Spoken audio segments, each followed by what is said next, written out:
Olá, ele foi eleito 4 vezes vereador de Salvador e acaba de ser licenciado para assumir o cargo de presidente da CBPM, Companhia Baiana de Pesquisa Mineral. Eu converso hoje no Band Entrevista com Henrique Carvalhal. Vou ter a companhia aqui dos colegas Luiz Felipe Veloso e Humberto Sampaio. Obrigada pela participação de vocês mais uma vez. Carvalhal, quero começar perguntando, 4 mandatos como vereador, né? Como é que está sendo essa transição para a presidência de um cargo como esse? Bom, primeiro não é muito fácil, mas eu antes queria saudar todos os ouvintes da Band, assim como os telespectadores, né? Já que nós estamos fazendo um programa híbrido, né? Vai ter TV e vai ter rádio. Exato. E lhe saudar a Carolina, né? Você que já é uma melodia, e São João, inclusive, né? Foi uma melodia tão intensa. Mas eu quero também saudar Luiz Felipe, quero saudar Humberto. E dizer a vocês que não é fácil. 4 mandatos de vereador não são 4 dias, nem 4 meses, nem 4 semanas.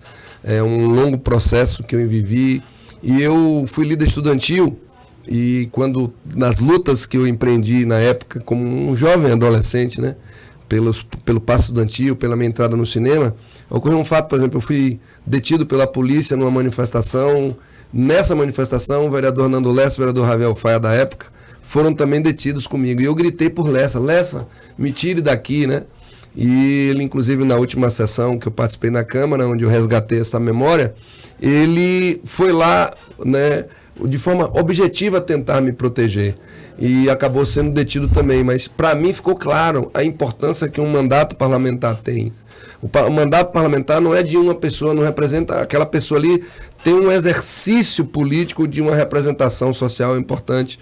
E isso tem, muitas das vezes se elegem e não sabem o papel e o que pode ser desempenhado com o exercício de um mandato parlamentar. Então, para mim, foi muito difícil. Isso, portanto, demorou, né? Quando o governador Jerônimo fez a minha indicação para este cargo importante de uma companhia que é uma estatal, né, tão importante para a economia da Bahia, havia um impedimento legal. E nós tivemos todo um trâmite para poder suprimir isso, porque eu não poderia renunciar a um mandato. Não estava, sabe assim, tanto que eu dizia, não, eu renunciaria, se o governador pedisse, eu iria renunciar. Mas a sensibilidade de Jerônimo, o respeito que Jerônimo tem ao voto popular, a importância dos mandatos, fez com que ele construísse esse caminho que me levou a me licenciar e poder assumir a CBPM de forma integral. Mas, repito que não apenas esse gesto, eu tenho absoluta certeza que Jerônimo Rodrigues vai surpreender todos vocês. Ele será o melhor governador que a Bahia já teve, na minha opinião, em todos os tempos do período republicano. Carvalhal, a gente pode dizer que você também saiu em grande estilo da Câmara Municipal. Atribui-se a você toda aquela articulação que permitiu a reeleição por mais um mandato que terminou não sendo cumprido, porque Geraldo Júnior virou vice-governador, teve que abandonar. Mas se Carlos Muniz hoje é o presidente da Câmara, ele deve muito a você por causa disso. Então, pode-se dizer que você deixou a Câmara ainda em alto estilo. Aliás, eu acrescento aí, Anderson Leal também muito grato, né? Que acabou sendo suplente, enfim, uma gama de pessoas que acabaram sendo muito bem atendidas. Muniz entrou na Câmara comigo em 2008. Nós fomos eleitos juntos pelo primeiro mandato. Muniz exerce também o 4º mandato de vereador, mas Muniz não me deve nada. Muniz é um político muito habilidoso, um político muito inteligente, um político muito sagaz. Tanto que, na verdade, o que o Humberto está resgatando, o Luiz também está consolidando, nós fizemos uma curva juntos, né? Eu, Geraldo Júnior e Muniz, né? Buscando exatamente construir em Salvador um contraponto a uma candidatura que era anunciada como vitoriosa, né?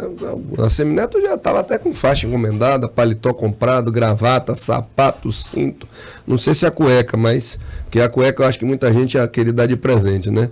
Mas o fato é que ele estava com a vitória praticamente assegurada, né? Então, ou seja, aquele movimento que nós fizemos, fomos feitos, né, a 6 mãos, eu, Geraldo e Muniz, foi um movimento, na verdade, que teve uma grande importância. Porque, afinal de contas, a Semineto tinha sido prefeito por 2 vezes em Salvador, elegeu o seu sucessor, e isso, naturalmente, quando colocava ele numa condição de sair da cidade de Salvador com uma grande margem de votos. E muitas vezes, se você não constrói um contraponto numa disputa eleitoral no Estado, uma votação em massa em Salvador contamina as cidades da região metropolitana e naturalmente poderia levar uma avalanche de votos tão grande que você não conseguiria, mesmo tendo políticas importantes como o governo do estado realizou ao longo desse tempo no estado da Bahia, a ponto de, né, se contrapor a essa avalanche de votos, ele poderia ganhar a eleição.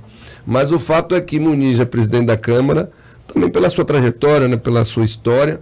É óbvio que a gente contribuiu, óbvio que Geraldo Júnior contribuiu e ele nunca nega isso, ele tem, né, de forma muito clara o entendimento desse nosso papel, mas eu acho que Muniz também vai ser um grande presidente. Eu espero que ele nunca esteja fora do nosso círculo de relação política, né, porque, sem dúvida nenhuma, será um enfrentamento difícil de realizar. Eu acho que o senhor acaba puxando um novelo aí, né? E o novelo, por exemplo, da filiação de Muniz ao PSDB, ao flerte do PSDB na possibilidade de partir para o lado, de mudar de lado nas eleições do ano que vem, né? Improvável para muitas pessoas, mas ao mesmo tempo compondo o partido como um PDT que está lá e cá. Como é que a gente consegue desenhar esse cenário para o ano que vem? Carvalhal vai conseguir falar mais alto que Félix Júnior, que Ana Paula Matos? Bom, primeiro, hoje eu me sinto em um partido. Eu sou do PGJ. Esse é o meu partido. Sabe qual é, Humberto? Você não conhece esse partido? Você não conhece, tá vendo? Você não conhece? É o Não, é o Partido do Governador Jerônimo. Esse é o PGJ, é o Partido do Governador Jerônimo. Estava mais para Luiz Filé. Não, esse é o Partido PGJ. É porque Geraldo Júnior, Partido do Governador Jerônimo, é um partido que, na minha opinião, é um partido, inclusive, de Geraldo. Geraldo Júnior tem que estar nesse partido. E todos aqueles que construíram esse caminho precisam entender que, nesse momento, o condutor da política na Bahia, desse grupo, que não é um grupo pequeno, né, é um grupo que tem formulações de extrema esquerda. Nós temos o PSOL hoje fazendo parte da base do governador. E nós temos que entender que é um leque maior do que o que Wagner teve e é um leque maior do que o que Rui teve. Sabe? Ou seja, nós temos um leque que vai da extrema esquerda a centro-direita. Então nós precisamos conciliar... Um pouco mais para a direita do que para o centro, de certo aspecto. Eu acho que para o centro-direita, eu acho que nós não temos direita mesmo, né? Nós não temos bolsonarista no grupo. Não, porque no fundo a direita... Que a extrema-direita, bolsonarismo Mas eu acho, Humberto, que a direita mesmo, ela acabou por uma situação política conjuntural, inclusive isso desmoralizou. Eu acho que a direita no Brasil, ela teve dois momentos que criaram imensa dificuldade para o seu crescimento e a sua afirmação. O primeiro, quando a direita apoiou a ditadura militar. Então, quando a direita apoiou a ditadura militar, e aí, quando a ditadura cai, observe o quanto as pessoas, inclusive, tinham vergonha de externar opiniões à direita.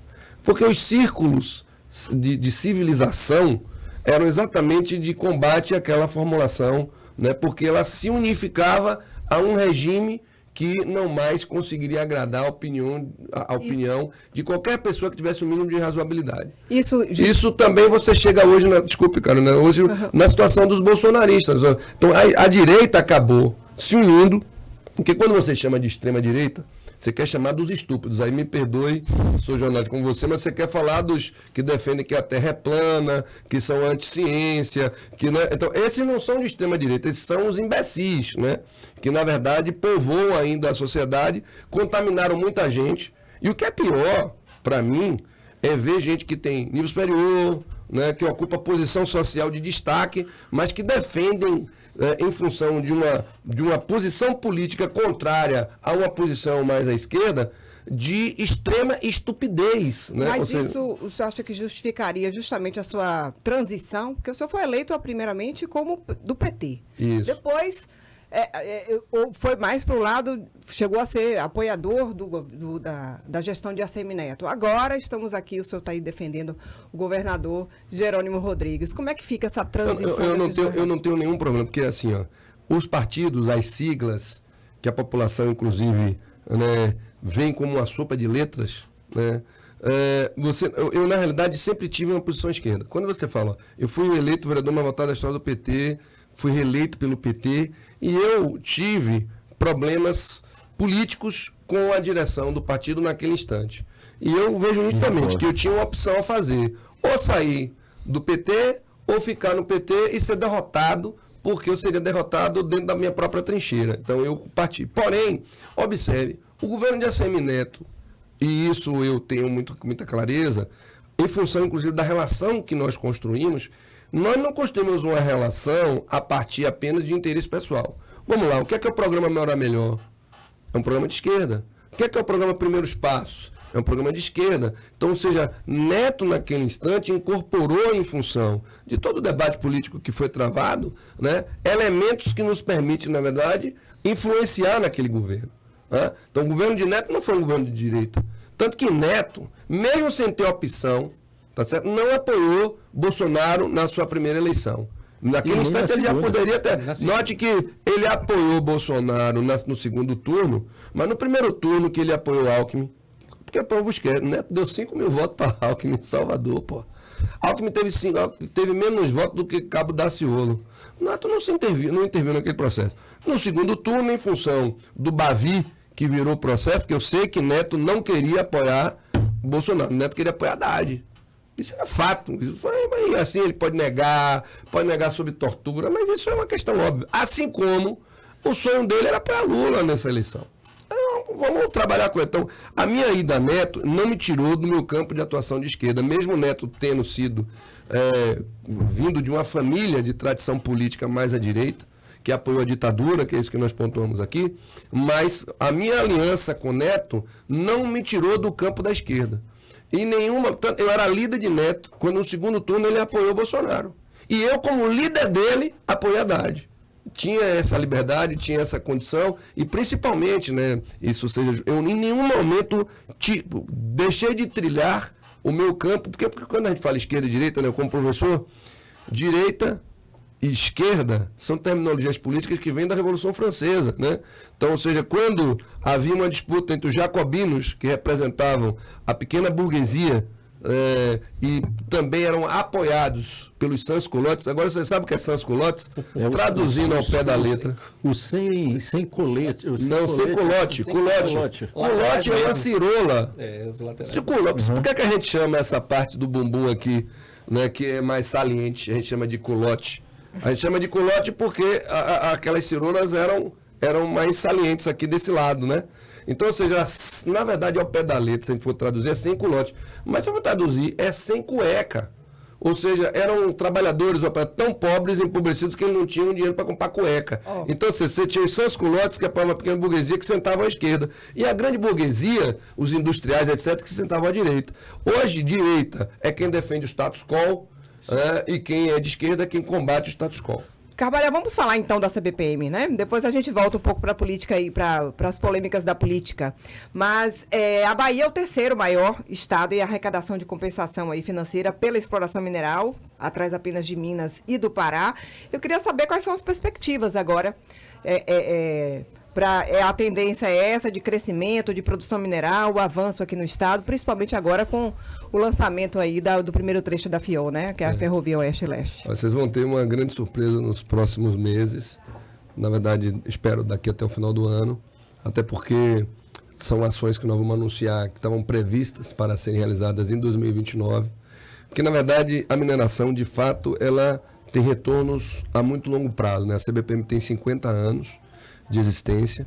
Então, para vocês entenderem, toda e qualquer anúncio realizado por mim e pelo governador Jerônimo, em primeiro lugar, nós queremos agradecer, e isso foi algo que o governador, inclusive, me pautou, aos geólogos, aos engenheiros de Minas e a todos os homens e mulheres que, ao longo desse tempo, vêm se dedicando à pesquisa e ao trabalho de prospecção de atividades na ramo da mineração no estado da Bahia, através dessa empresa que tem 50 anos. É uma empresa que tem muitas dificuldades hoje, fruto da negligência, né, de alguns gestores. Para você ter ideia, ontem eu tive com o presidente com o chefe, promotor-chefe do Ministério Público do Trabalho. Nós temos em execução lá 2 ações pequenas, uma de 60 milhões e uma de 7 milhões de reais, fruto de descumprimento de acordos realizados entre a empresa e o Ministério Público. Você imagina o pepino que a gente já chega assumindo, mas apesar disso, para mim é com uma imensa satisfação, uma grata satisfação, porque os resultados que aqueles trabalhadores vêm realizando naquela empresa trarão imensos benefícios à Bahia.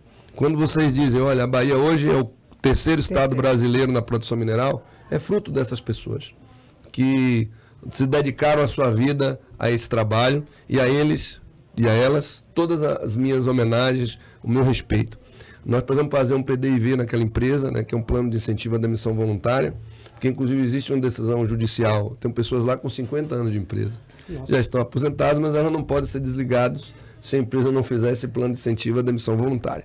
Também fruto de acordos equivocados. Pra você ter ideia, se a gente tiver que desligar uma pessoa, além dos 40% obrigados em lei do FGTS, que nós temos que pagar, eu tenho que pagar mais 10%.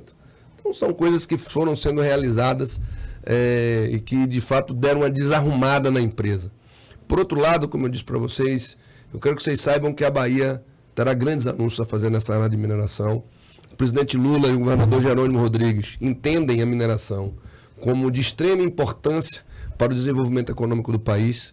Como você acabou de dizer, Carlos, eu estive lá com o governador Jerônimo, com o presidente Lula, né, no anúncio desse trecho da FIOL. Inclusive o presidente Lula chegou a tocar meu coração, porque eu em seguida estive com o presidente da Bamin para tratar do mesmo assunto, só que por questões diferentes.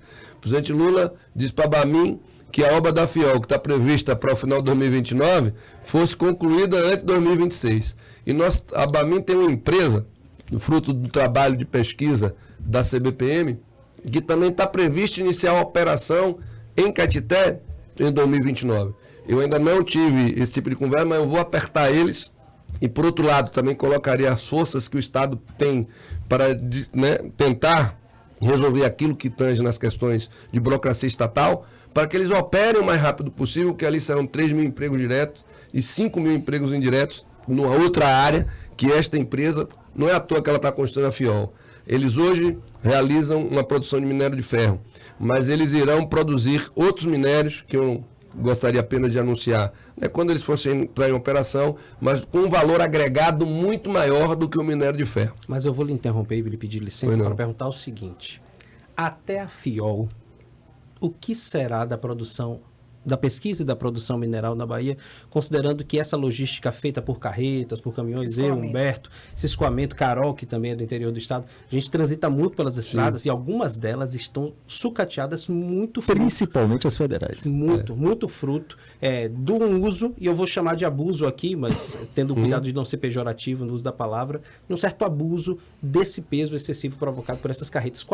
Esse seria um entrave para o desenvolvimento nesse setor para a Bahia? Também, eu acho que assim, é importante a gente entender que a infraestrutura não é só estrada ou ferrovia, né? Tem portos, que é o caso, né? A FIOL, ela está vindo associada ao Porto Sul, né? Ou seja, não é apenas uma questão. Então, porque quando você produz... Um projeto intermodal, exatamente, integração. Que permite, na verdade, produzir, integrar. E outra, tem uma coisa importante que as pessoas precisam entender, que é fruto do esforço do governador Jerônimo.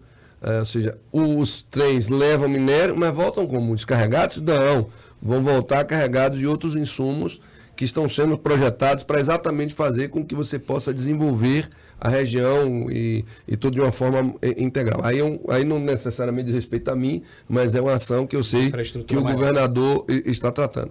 Mas independente disso, eu não posso dizer onde, até porque, deixa eu explicar, vocês ficam pensando, por que você não pode falar? Tá? Essa questão de mineração é uma questão muito delicada. As pessoas não entendem, né? Tem muito dinheiro envolvido. E essa informação, para você entender, como é que funciona, né? Você tem a Agência Nacional de Mineração, a ANM, porque o subsolo pertence ao Estado. Você não entende. Você é dono de uma fazenda, mas o que está no seu subsolo não lhe pertence. O cara pensa, eu vou descobrir a mina. O direito de lavra é meu. Exatamente. Sou eu que prospero. Isso vale até para areia. Pronto, é isso aí. Para areia, argila, para tudo. Então, na terça-feira, eu autorizei o início de um processo licitatório para um projeto de estudo aerogeofísico, né, no valor de R$9 milhões.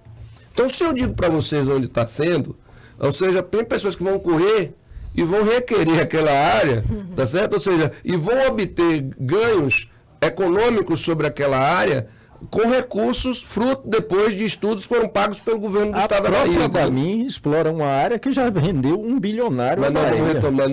Essa área não foi nossa. Mas tem uma área que a Bamin vai explorar, que vai ganhar mais do que essa área de ferro, e aí nós temos participação, né? Na verdade, a CBPM tem 10 grandes áreas, tem 10 grandes contratos hoje. Eu, quando cheguei lá, vi que tem coisas paradas de 2006, e nós vamos acelerar, nós esperamos aqui até o final do ano, criarmos mais 10 novas empresas mineradoras na Bahia. Né?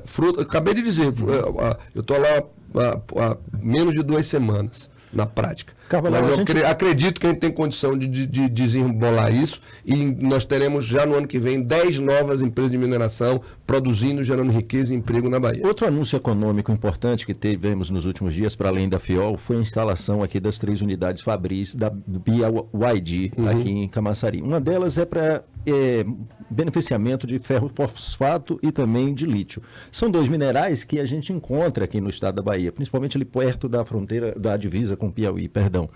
Existe algum planejamento já dentro da estrutura? Eu acabei de lhe pontuar. Eu peço desculpa se você não pensar que eu vim aqui para atrapalhar, mas assim, eu quero que você saiba. Ao mesmo tempo, a BYD está investindo nas minas de lítio dele, que ela tem direito de exploração, no Chile. 280 milhões de dólares. Eu não posso garantir que vai ser a BYD que vai ganhar. Porque como é que funciona? Você entende como é que funciona? A CBPM pesquisa, por isso que o nome é Companhia de Pesquisa Mineral. Então, a ação prioritária dela é fazer a pesquisa. Quando a gente pesquisa e a gente identifica as anomalias geofísicas, geoquímicas, que nos permite entender que naquela área ali tem uma possibilidade de ter um mineral, seja ele qual for, que é o que você acabou de dizer, porque quando você fala areia, você está falando areia para construção, pô.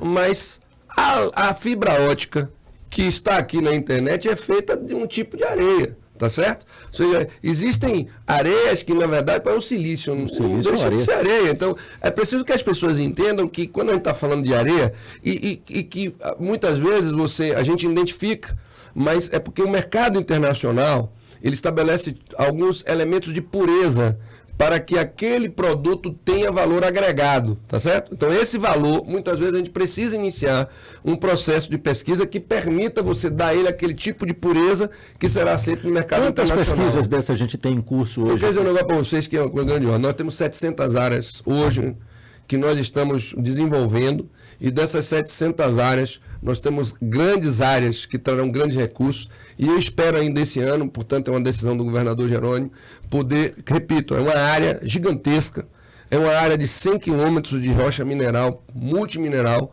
eu não posso dizer a localidade, etc. Mas a profundidade pode. Não, é isso que eu queria dizer. A questão da profundidade é muito relativo, né? Tanto que eu, apesar de estar há pouco tempo lá, as pessoas se surpreendem como eu aprendi rápido as coisas sobre mineração.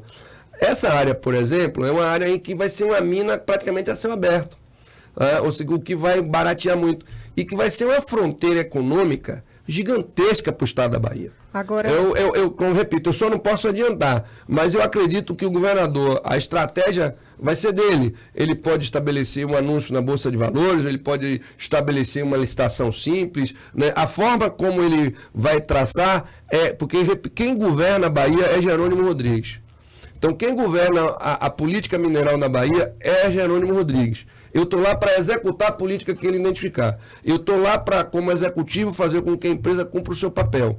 Mas a forma como vai se dará a partir da liderança dele. Então, eu ainda não tratei com ele, eu ainda não apresentei a ele, mas eu acredito, eu posso garantir a vocês, tem coisas que estavam adormecidas, né, que estavam, né, sem, a vontade de fazer, e que eu vejo no olhar daqueles homens e mulheres que trabalham, repito, há tantos anos naquela empresa, agora cada vez mais o desejo de fazer com que isso se torne uma realidade que traga emprego, renda, e nós vamos fazer projetos sociais, nós vamos trabalhar exatamente buscando aperfeiçoar a mão de obra na área de mineração. Agora a gente não pode falar também de exploração sem falar de sustentabilidade, dos impactos ambientais. Justo. Né? Essa é uma preocupação do governador. O governador, em todo o trato, ele aponta que existem 3 áreas que para ele são fundamentais. A mineração, do ponto de vista da economia, né, de ser uma nova fronteira, que até então... Porque quando você fala Bahia é o terceiro, muitas vezes a pessoa não sabe. Mas se você observar, eu não estou sendo preciso no número,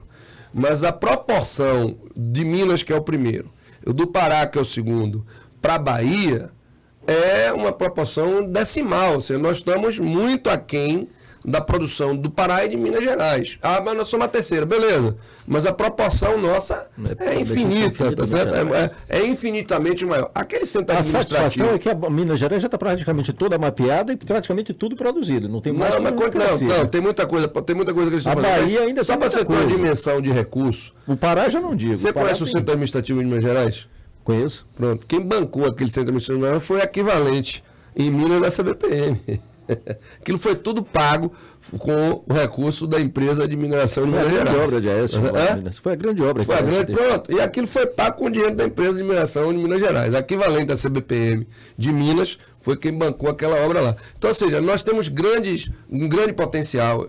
Agora, claro, que eu estava tentando pontuar. Você tem a mineração, que é uma grande fronteira, as energias renováveis, o governador Jerônimo quer investir muito nisso, e a outra questão é a questão ambiental. Então, nenhuma mina... Eu hoje, inclusive, para você ter noção, vi uma matéria que saiu sobre um roubo em alguma mineradora em Minas Gerais, sobre de Césio 137. Imediatamente eu passei isso para a mesmo que gerou aquele acidente em Goiânia.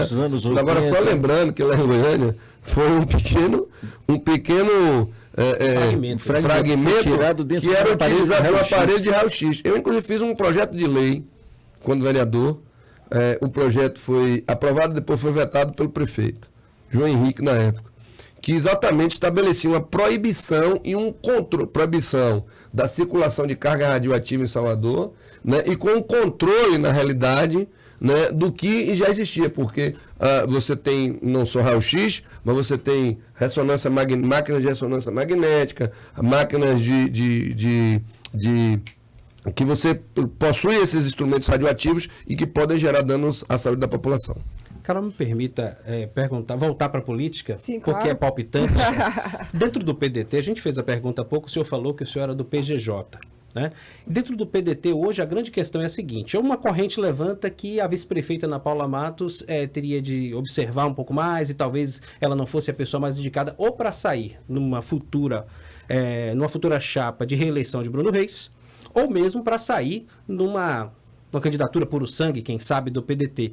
E outras pessoas se colocam à disposição. Então, eu gostaria de perguntar a sua opinião sobre isso e saber, obviamente, se em 2024 você pretende continuar na CBPM ou, quem sabe, ser mais uma a se lançar. Vou complementar essa pergunta de Luiz, quer dizer, tem espaço para uma candidatura puro sangue do PDT em Salvador? Pois é. Candidaturas puro sangue, que essa questão de puro sangue, eu acho que puro sangue bom mesmo é de cavalo, né? Mas eu primeiro não acredito que Ana Paula será candidata se não for vinculada a Bruno Reis, tá certo? Ana Paula é uma mulher de valor, né, uma técnica respeitável, né? Qualificou a chapa de Ciro Gomes. Indiscutivelmente. Pronto. Então, é uma mulher que tem o seu valor e que tem que ser respeitada, e as opções que ela tomar, né, sempre, sem dúvida nenhuma, lhe darão um futuro brilhante. Ela disse que não é candidata a vereador. Eu normalmente acho que ela não devia dizer essas coisas, né? Mas já que ela disse, é uma responsabilidade que cabe a ela. Mas eu não acredito que Ana Paula se candidatará a qualquer cargo se não for combinado com Bruno Reis. Até porque ela é fiel, ela é honrada, ela é respeitadora da sua história, da sua tradição. Uma das posições mais importantes no município, que é o cargo de secretária de saúde. Pois é. Ou ela é com Bruno ou ela não será candidata, né? Então, me respondendo sobre a minha posição, eu não serei candidato a vereador de Salvador em 2024.